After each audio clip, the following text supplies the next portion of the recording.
What's going on, guys? This is Matt Marinoff, my co-host, as always, Lee M. Perlman, ESQ. Hey, everybody. And tonight, we've got Lick. That's the type of day I've been having. So I'm gonna leave that as a blooper. Only because you said lasagna before. I was like, I'm hungry. Yeah, me too. Nick Lamagna is on our show tonight. Nick was investing for 15 years remotely before it was cool to invest remotely. He's raised millions of dollars. He's paid back every single investor. He is a Brazilian Jiu-Jitsu black belt. Probably screwing that up. He has done development deals, multifamily, mobile parks, portfolios, wholesaling, hoteling, whatever, flipping, rentals, lease options, and more. Currently selling multifamily and mobile home parks. He's bringing value to assisting buyers with doing their due diligence and financing, insurance, and putting teams in place. I think I got to do the fun fact right from the beginning because I think that's funny as hell. You know what? We'll wait on that. Nick, thank you so much for coming on the show tonight. I'm really excited. Thanks for having me, man. I'm excited about it. It's great to connect with you again. I always have a good time talking to you. Absolutely. So you had me on your podcast, which I really enjoy being on. The A Game podcast. The A Game podcast, which apparently tonight I'm not on my A game. Hey, man, it happens to the best of us. I still think you're bringing it strong. I appreciate it. So I've been following you for a while, and then you reached out to me, which I appreciate, and you were talking to me about coming on your show, and I'm like, who's Nick? But then I was like, oh, shit. So it was pretty cool that you actually reached out to me and said, hey, I'd love to have you come on. You're definitely somebody nationwide people should know. Nick, tell people a little bit about yourself. I know I gave you an amazing entrance. You did.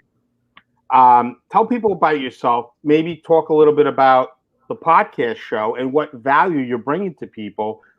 So if they're not following you on Instagram, and you've got a staggering number on Instagram. I mean, I just cracked 1,500. What do you got? 20 something thousand followers on Instagram? Something like that. I think it floats around every day, a little bit. But yeah, right around there. Tell people a little bit about yourself and what you bring to the table so people will start following you after the live.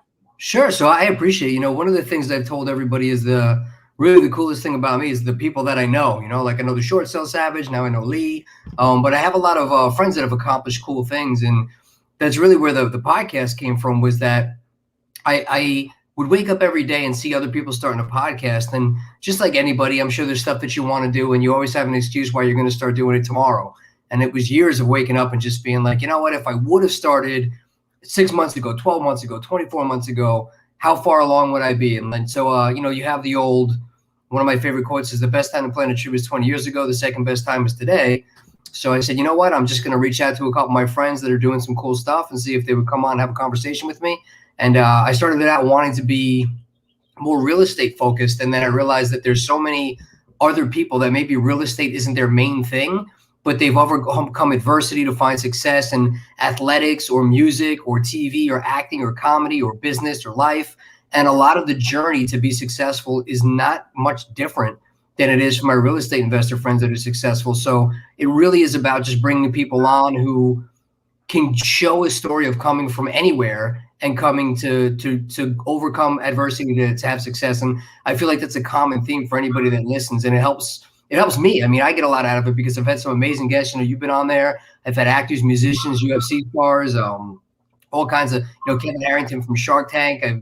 All kinds of guys. Brandon Turner from Bigger Pockets was just on. And you start to realize that you're not alone. Like, everybody has bad days. Everybody has insecurities. Everybody has big wins, and then the next day the deal falls apart, and the next day you're going, man, what if I did just do a 9 to 5? And then you get like a huge check, and you're like, what the hell's wrong with me yesterday? Just the roller coaster of success, how it's not all just the Lamborghinis and the girls and the checks on Instagram.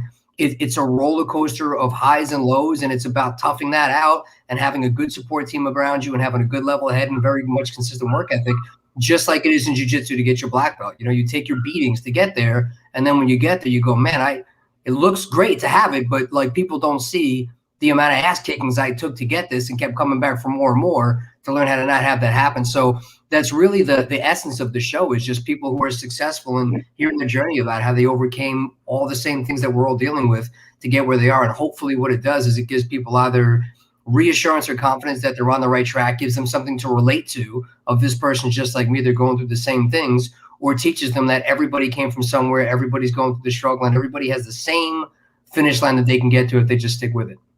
That's awesome. Guys, we'll be right back after this message. What's going on, everybody? This week we've got Nick Lamagna. Nick's going to be coming on Wednesday, April 21st, 8 p.m. Eastern Standard Time. We're going to be talking about real estate. We're also going to be talking about his very successful podcast show, the A-Game Podcast. Stay tuned. Hey, this is Nick Lamagna. I am very excited to come on Matt Marinoff's podcast and talk with the Short Sale Savage, go over some tips and tricks of the real estate market, talk about some of my experiences, and learn a lot from what he's going on and see how we can collaborate together and see what kind of value we can bring to guests. So looking forward to it. Thank you for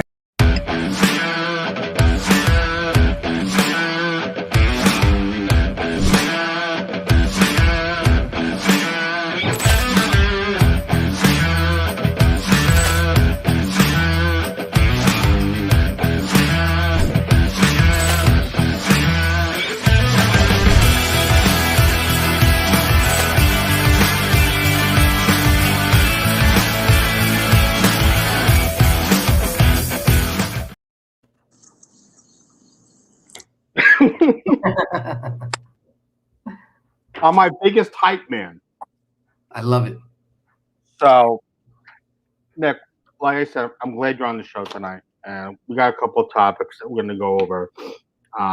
Really quick, your show that you have, your podcast show, you mentioned that you have famous people on and that you have like different fighters on and stuff like that. Can you name it? Can you drop any names?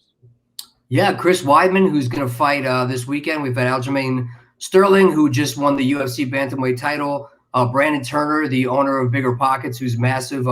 Michael Blank, real estate guy. Rod Cleef, who's got a podcast that has well over 10 million downloads. Matt Serra, the host of the UFC Unfiltered podcast. I've had Joe Luchulio from Reno 911. Ken Marino from MTV's Estate and a bunch of different movies. Kenny Silver. Kevin Harrington from Shark Tank. Matt Marinoff I've had on there. Dan Zajtowski, fellow friend of both of ours. Tim Brown. Dan's all right. He's all right. He's a Jersey guy, New York guy, Delaware guy. Tri-state areas investors, But yeah, I mean that's just a few to name them. But people from all walks of life. It's been pretty cool. I had an astronaut on, and she was amazing. Really? Yeah. So do you do that? Do you do the podcast weekly or daily? How does that usually go for you? Twice a week, That's which awesome. is Yeah. It's a lot of work. People think podcast, you turn on the mic, but as you guys know, it's a lot that goes into it. Yeah, there's a lot of preparation, but you do enjoy questioning people about their experiences. I mean, that's neat. I mean, you really get a window into their work ethic too.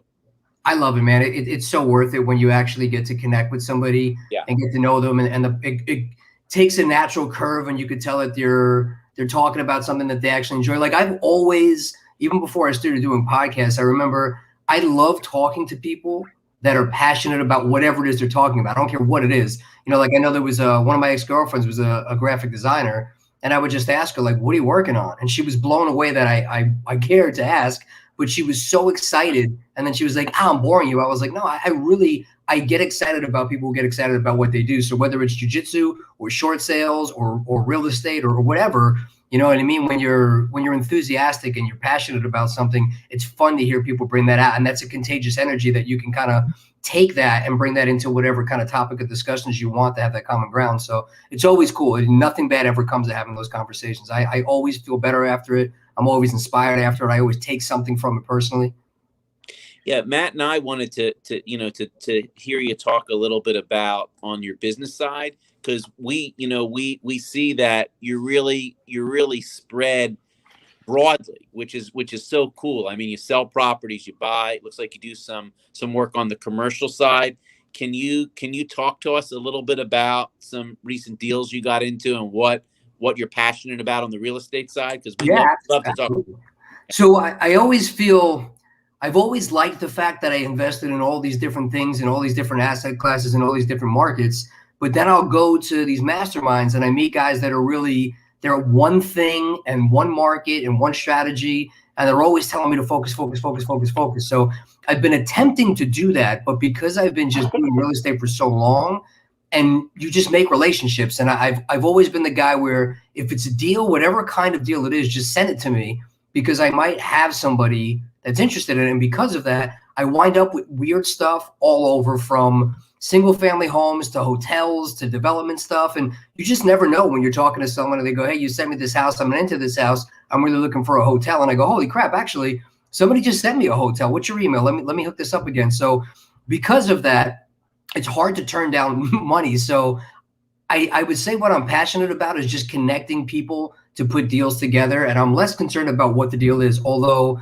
right now I have been working on trying to really concentrate a little bit more on automating a wholesale business on single family homes in the Chicago suburbs. And while I'm training an acquisitions team to really help me streamline that, I'm spending most of my time going over like mobile home parks, multifamily. We have a development deal that we just got our final approval for. So we're doing stuff like that takes more time. But when I get to move those, they're bigger money. So, you know, ask you geography. Is that mostly Chicago? Is that your concentration? Or are you all over? For the single family wholesales, hotels, and fix and flips, I'm trying to stick to more of that. But for the commercial stuff, the mobile home parks, the multifamily, or even the wholesaling for any type of bigger projects, it's all over the place. It's, you know, I just did a mobile home park that I wholesaled in South Carolina that was 18 units or 10 units. I'm sorry. Then there was another 24 unit I did in Indiana. I'm in the process of finalizing. I have the appraisal tomorrow, hopefully, on a 7 unit in Arkansas. We're selling a 20 unit mobile home park in Florida. And then I have a deal we just closed on last week in Illinois that it's crazy. I got it for $260 about 3 weeks ago. I put it on the market like Monday morning at like 9 a.m. and we got offers at 370, 380 at like 9:05, and then an offer with an escalation clause at the 410 at 390. And I just closed on that like a couple of days ago. So we bought it for 260, and within 2 or 3 weeks we sold it for 390. And all I did was go in there and clean it out. That's it. I didn't fix anything, nothing. You know, just basically sent a cleaner in there, got a couple of dumpsters, and grossed 130 on it. So, sometimes you think the small deals are going to have a smaller check and the bigger ones have a bigger one, but I've wholesaled apartment buildings that I made 10 grand on, and then single family homes I put nothing into that you make 6 figures on. That's why it's hard for me to focus on one thing. You never know. Yeah. So question. So you said you talked about the 20 unit mobile home park. Yes. Can you talk a little bit about it? You have it under contract, correct? Yeah, we have it under contract. Me and another buddy of mine that we're in a mastermind with, so it's interesting because, again, sort of the way it happens is it's almost accidental, but it comes more natural that somebody said, hey, I have a mobile home park. You know anybody who wants it? And I was like, I don't know. Let me see. So I sent it out there. I found a buyer for the mobile home park that I had sold and wholesaled in South Carolina. But when that happened, there was a bunch of other people. That always happens, that you get people that are tire kickers, people that they're not interested because they're closing on something else. But then sure enough, after somebody else buys it within a week or two, a few other people always come around and they go, hey, is that still available? I freed up some money. This other deal fell through or whatever happened, that now they want it. So now you wind up with like 2 or 3 people who are like, money's burning a hole in their pocket. They're looking for a deal. And now you know that they're serious. So you'll put the time into it. And then they're going, look, I have X amount of dollars. I'm looking for X amount of return. This kind of hits my buy box. So then you just go out and you start to find that. And that's literally what happened. I was like, hey, man, you have mobile home parks. I have these guys that are looking to buy them that didn't pull the trigger fast enough on my other one. What do you got? So he had another property. I ran the financials on it, knowing what my buyer would pay for it, what type of cash on cash return he wanted, what type of cap rate he wanted. And, you look at the ins and outs of what his risk tolerance are. And I go, okay, this will hit all those boxes. So for him, he's getting it for $900,000. It's going to be well over a 10 cap. He's going to get some stabilization. He gets a value add in there. I assisted him with the due diligence. We teamed up. Thankfully, it's my buddy, so he's good. But a lot of the times the sellers are not reliable. So I have to help with the appraisals. I have to help with the insurance. I have to help put the loan together. I usually have to help renegotiate because they're usually not telling you the whole story. So we collaborate a little bit on that one. And, there'll be a 6-figure wholesale fee on that. My buddy who bought me the deal is going to make some extra money on top of it for the work that he put in. And the buyer's going to get a great deal at the end of that too. So, it's stuff like that. It's cool that everybody wins on it. So I just want to take a step back. If it's all right, man, and ask you, because you just described doing maybe what, a half a dozen mobile home type deals. How do you feel? Do you feel like, in terms of doing a transaction like that and doing 6 of them, do you find similarities? Do you feel like you have a more comfort level? Can you talk a little bit about the experience level of doing, a half a dozen deals like that? Because, as people who concentrate, I'm a bankruptcy, foreclosure, financial distress kind of guy. Matt's a short sale guy. I think the audience would be interested in knowing, what's that like when you do several of those? Do you feel like more experienced at the 6th or 7th one? 100%. The cool thing about commercial deals on that side is the learning experience, and I've always said that even the deals that you don't do, you learn so much from. So just it takes a little bit of guts sometimes to just kind of pull the trigger and go through it. But as you go through that due diligence process and you start to learn the stuff that checks out, the stuff that doesn't check out, the things that come up that are slight differences between residential or multifamily or mobile home park, and then start to find out, I mean, literally from the buyers, when you get buyers in there and they even start telling you why it's not a deal. I'm not into this because I want more tenant owned than park owned. I'm not into this because I want individually metered. I'm not, and they have their things that you start to learn about. Okay, cool. I didn't even think that this was an important thing, but I've had 5 or 6 buyers now that told me that this is the reason they're not buying it. So I either have to go now and find them something that does have that, or I have to renegotiate it with the owner to see if I can account for whatever that financial thing is. And sometimes it is a rate of return. Hey, you didn't figure out that this specific mobile home park or this apartment building is in a flood zone. So now your numbers are not correct because you're going to have to get a lot higher insurance, whereas normally you only really have to take out the insurance on the land. And, stuff that comes up on the appraisal. And you look at it during the appraisal and you start to go, okay, well, now I found out that not every appraisal company will come in and do an appraisal on a mobile home park. And when they do, a lot of them are looking them different ways. So you would think it'd be like a home, that like when you're buying a residential house, they have a little bit of value for the land, but the house is really the thing that they're appraising. It's not really like that. The mobile homes on the mobile home parks, I'm finding, really aren't the value in there. And you actually have to put in on some of these contracts that the mobile home park, the mobile home unit is actually part of the sale. So, you get an attorney there and he's like, well, technically it doesn't say anywhere that you're getting them. They could come in and take those right off. Like we have to put these so those details really start to matter, and you learn by going through the due diligence period and talking to your buyers and working with your sellers and talking to your accountants and talking to your attorneys as you go through each of those steps, what the important details are, and then you catch them for the next one. So every one, there's less and less things that you're getting caught by surprise. That's what's fascinating. I mean, you learn the important details in the other transaction, and then you become the expert for the next deal. And you're probably thinking, this is so satisfying. I learned that 3 deals ago. This transaction is going to go more smoothly. That's cool.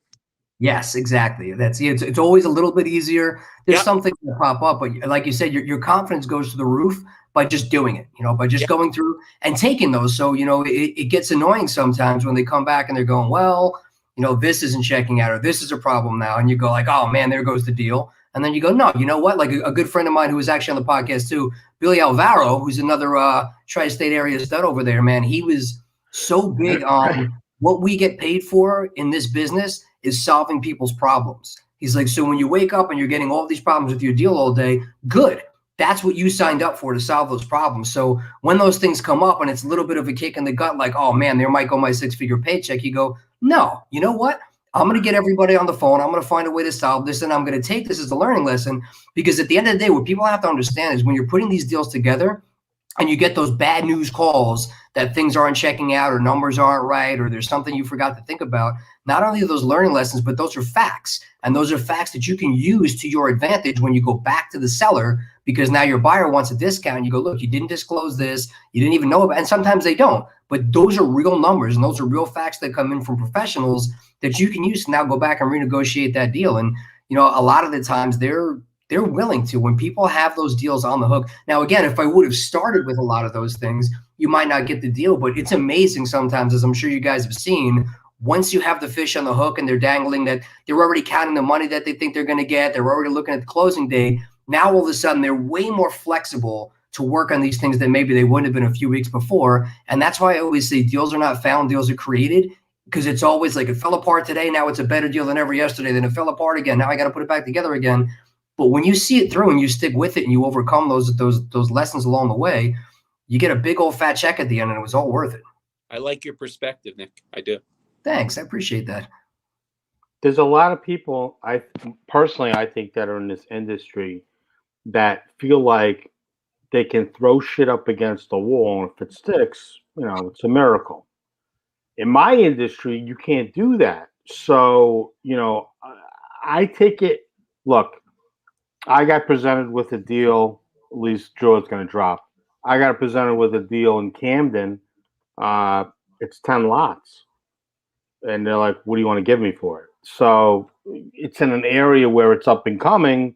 So what am I gonna do with it? I'm gonna wholesale it. That's something that I don't normally publicize because I'm the authority when it comes to short sales.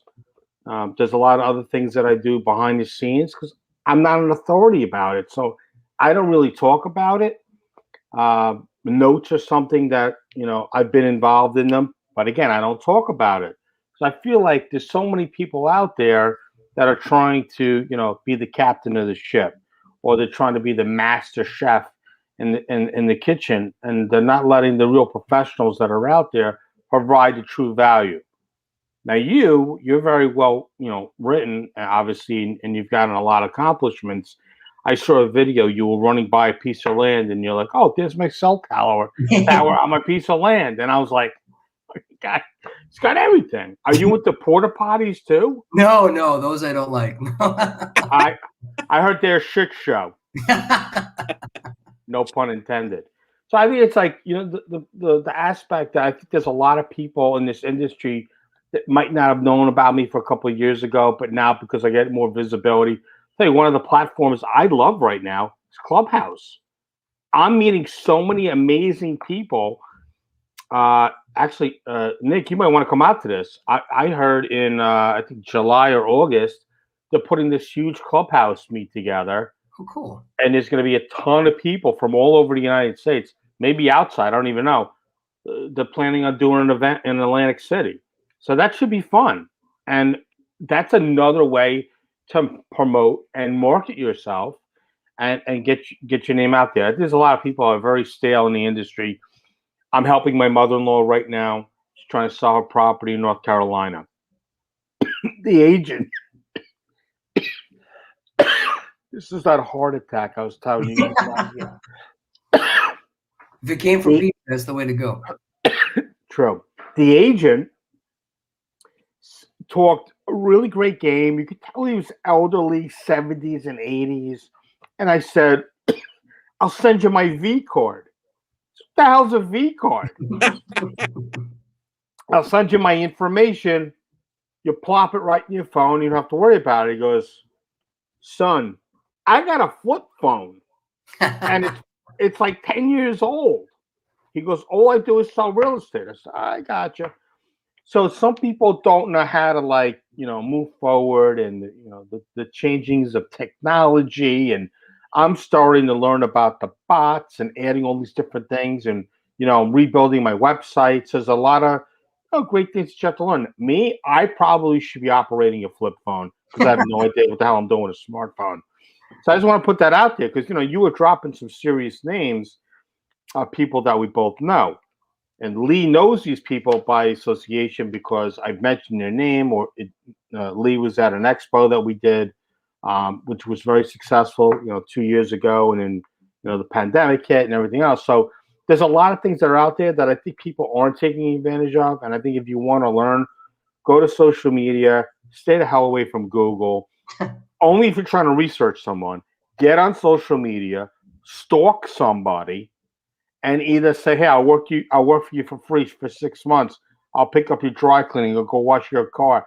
Billy Alvaro was talking about that. He worked the whole year. He made no money, but he wanted to learn the business. That was smart.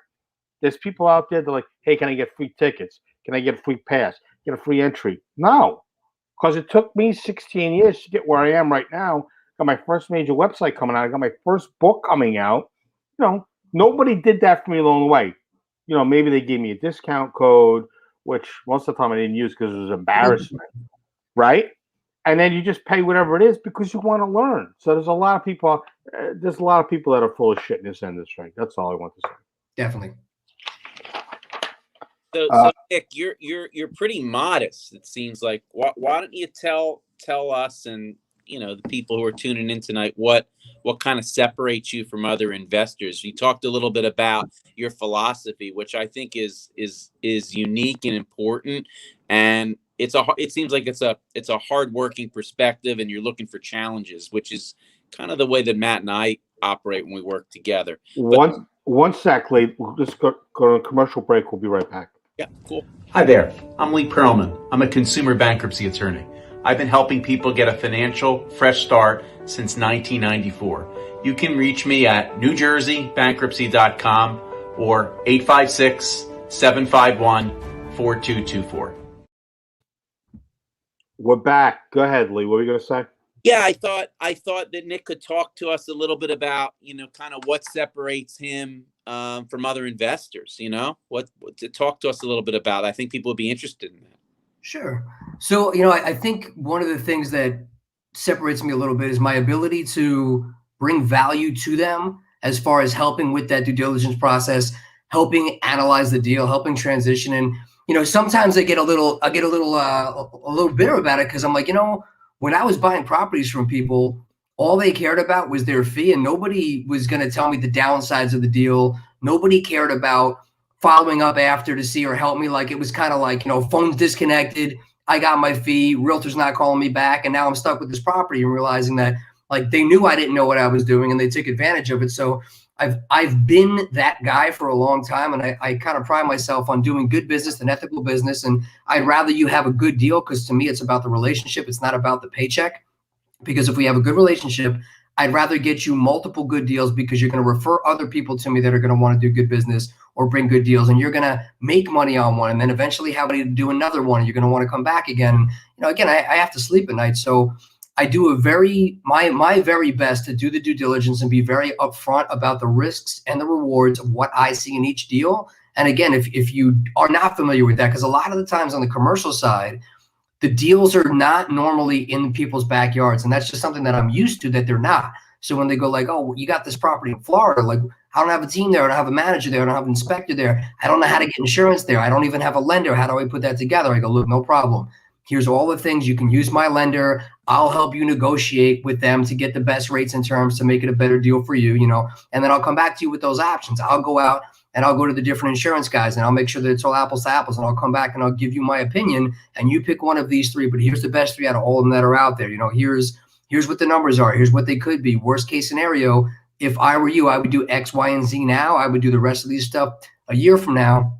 And this is just kind of where you're at. And here's some other properties in the area, and this is what you're waiting on. And I know you want this, but it's like anything else. There's a little bit of give and take. And I think people come to me usually, especially if they're new, a little bit scared. They just want to do a deal. They're very, very respectful of your time. And then they start to talk to somebody that tells them you need a better deal. And then it becomes like, well, I know you have a great cap rate, but I want a great cap rate in a great area and great upside. And it's like, look, you will literally be making that wait forever. Like, you're looking for a unicorn. And that's part of the real talk that I have, is like, it's not because I want you to buy this property.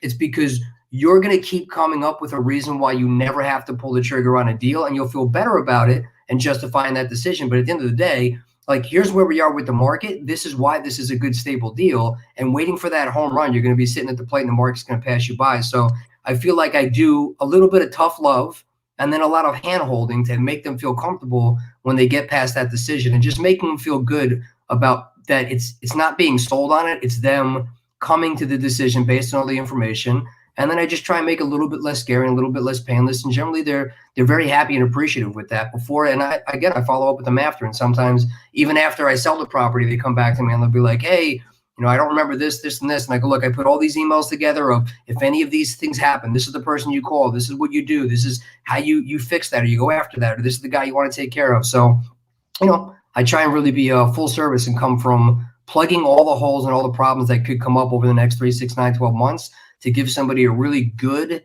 as headache-free as you can and surprise-free as you can experience in real estate, because that is not what I got starting out, and I had to learn that the hard way. So, again, I try and just give people the value that I was not given when I came in as a rookie.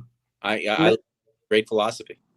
Nick, I want to ask you a question, and yeah, I have a lot of shock value, and people are like, dude, you're nuts. So I gotta ask this question: since marijuana is pretty much going to be legal anywhere, everywhere, you'll be able to pull up the Burger King pretty soon. Be like, oh, you want that with pot or without? But when you picked out your email address, were you stoned? No, it's funny. I was trying to find something that was going to be memorable, which it is, because everybody is like, oh man, like how do I forget that? But I actually bought it off of a struggling actor in California. So I looked him up. He owned it, and I was like, I want that. So I started writing to him. I forget how I went and found it. I don't know if it was like a domain broker service, but he obviously wasn't doing that good. And I was like, hey, what do you want for it? I know you could use some cash right now if you're not getting booked. And I think for like $800, it was like, you know what, take it. And I did. And I was trying to like parlay over it and just make that a placeholder so I could really do like the company. But just, as far as a business card, man, everybody remembers it, whether they think I'm lying to them. And they email me just to say, I was just writing to see if this is even a real address. I thought somebody gave me a fake one. Like I get that all the time. Or people are like, holy crap. And then every time I do stuff with the SEO guys, they're like, dude, for SEO, like this is perfect. So it became a little bit of a business card, but I like it. I noticed it. Yeah. No, because I'm looking at it and I'm thinking to myself, this guy, he's a stoner. I mean, there's no other way. He's worried about forgetting his own email or his website. It's got to be something. So it's like www.nick.com. And I'm like, this guy's a mess. But then I got to know you, and it's not that. Yeah. It's not that. So, guys, if you want to reach out to Nick, his email address is nick@nick.com. I'm gonna now after we're done, I'm gonna go to Google. I'm gonna go on to GoDaddy. I'm gonna get nick.com.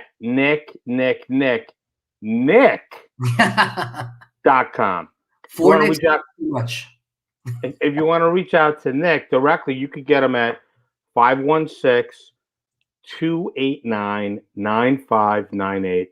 516-289-9598. Nick, I got to ask you a question. 286. What? 286-9598. Is it wrong? Oh, my bad. It's all right. The email will still get to me, so they'll find me one way or another. My bad. You want to talk about your most embarrassing or interesting story? Oh man, most embarrassing. That's probably tons of those, man. Or interesting. Interesting. Well, I was on a plane. Do you want a business one or a fun one? No, give us the phone. I mean, I don't know. You put something in here. I was like, wait, there's no way that's even possible. You had an actual conversation with Mike Tyson. He did knock you out. Oh, yes, yeah. I forgot about that. My brother and his friends were calling me, and I boxed for a while. I fought in New York State Golden Gloves, and I was getting ready.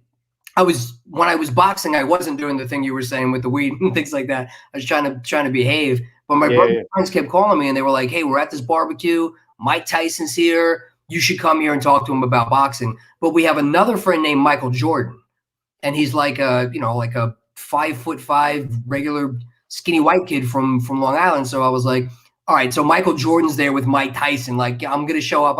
I'm not falling for this. But all day they're calling me.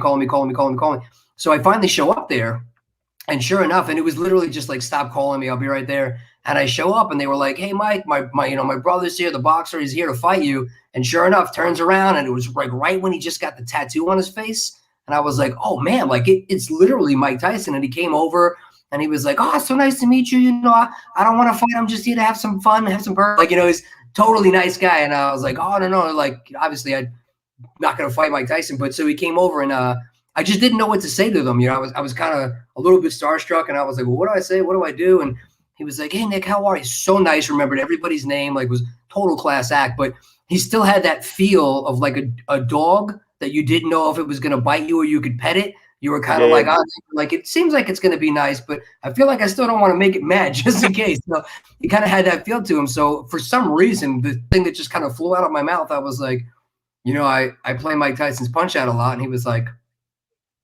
and I was like, I've beaten you in the game a few times. Now that I met you, you don't look that scary. I I feel like maybe I could beat you in real life. And I was like, why am I saying this? Like, what the hell's like, when things are just going, you're like, don't say that, don't, but you just keep saying it. It's like one of those. So he like literally laughed in my face and he gave me this big hug and he picked me up and dropped me. And he was like, Nick, that's just a video game. He's like, and that shit is really old too. And he kind of like laughed and like waved my head or whatever. And then like literally put me in a headlock and walked me around the backyard for like 10 minutes and like introduced me to people. And the guy was like a brick wall. But I mean, you meet him for 2 seconds and then hours later you come back and he'd be like, hey, everybody, have you met Matt? Have you met Lee? Like, remembered everybody's name, had great stories. Like, it was awesome, man. And I was just in shock. I was such a huge, being a boxer too.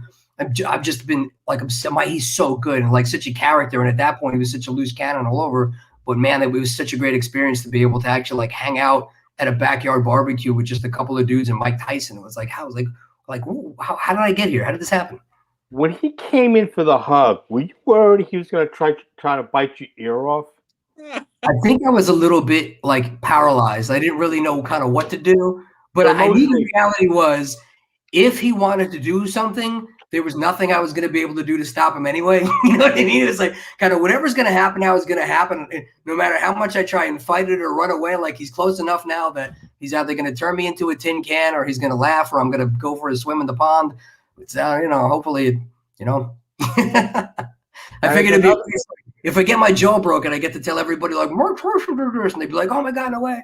That's it. So one more quick story. You once applied for a job in a real estate company, correct? Yes. You want to tell that story?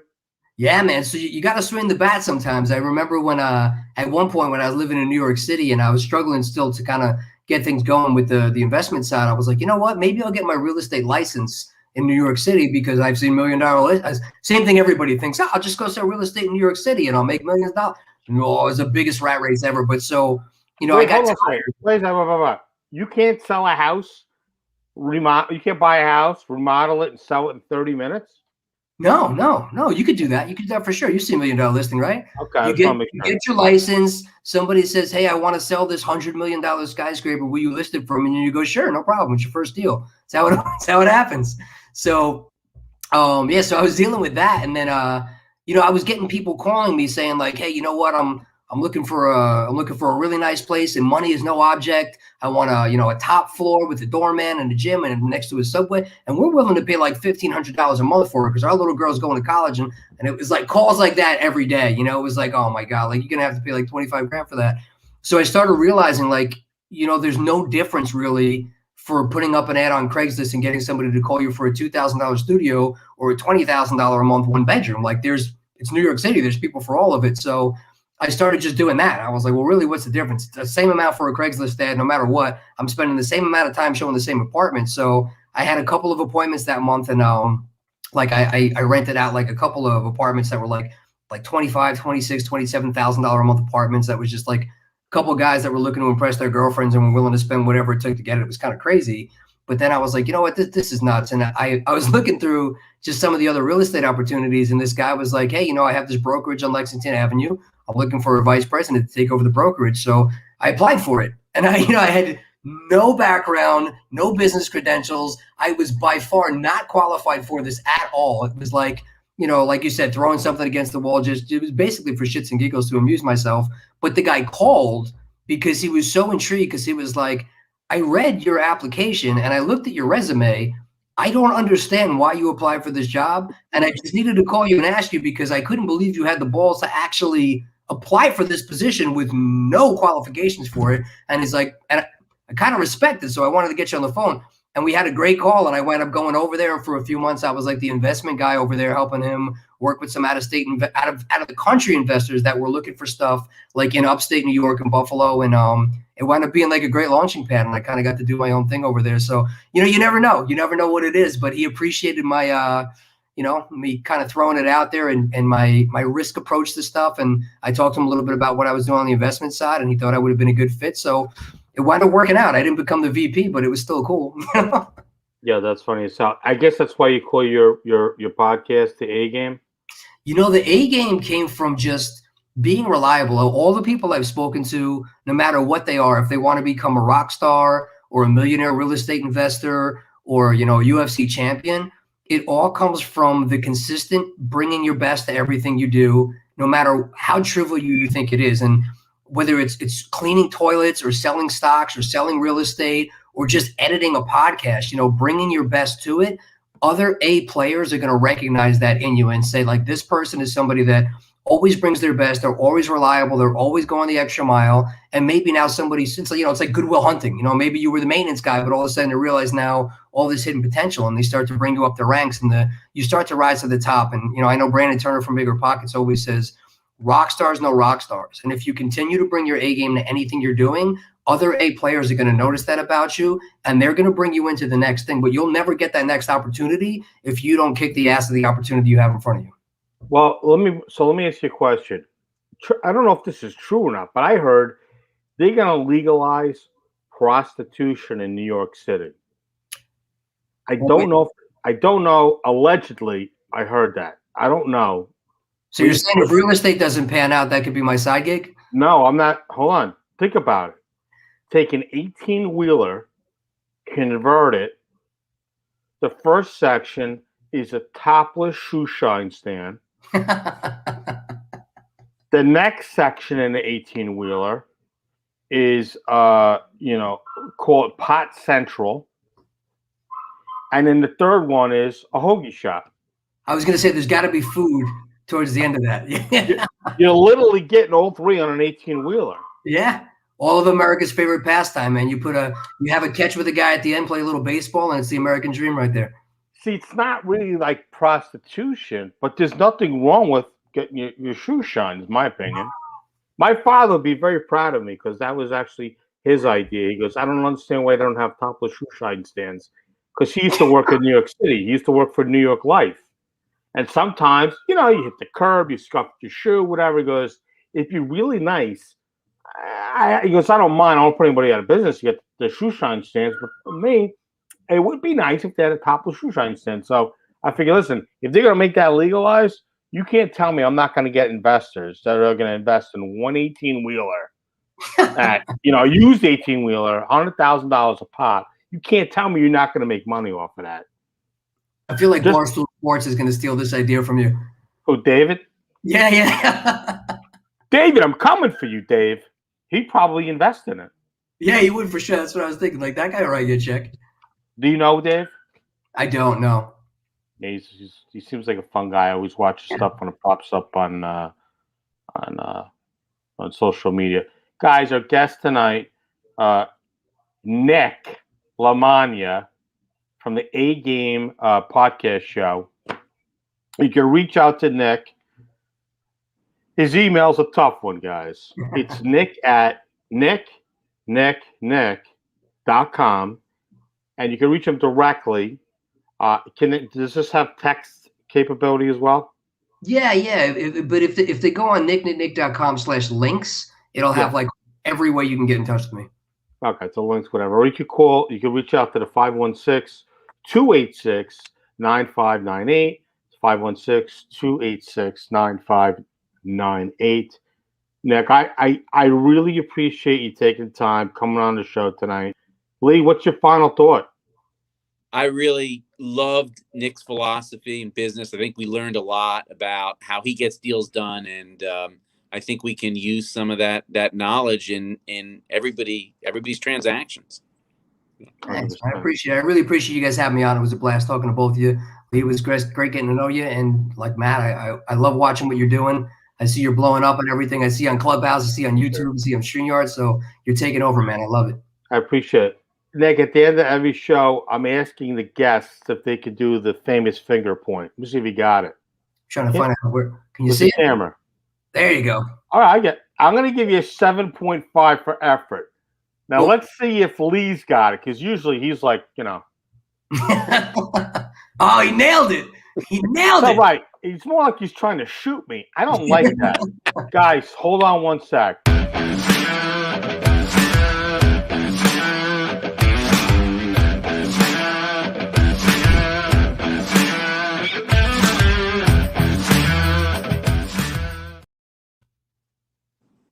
Have a good night, everybody.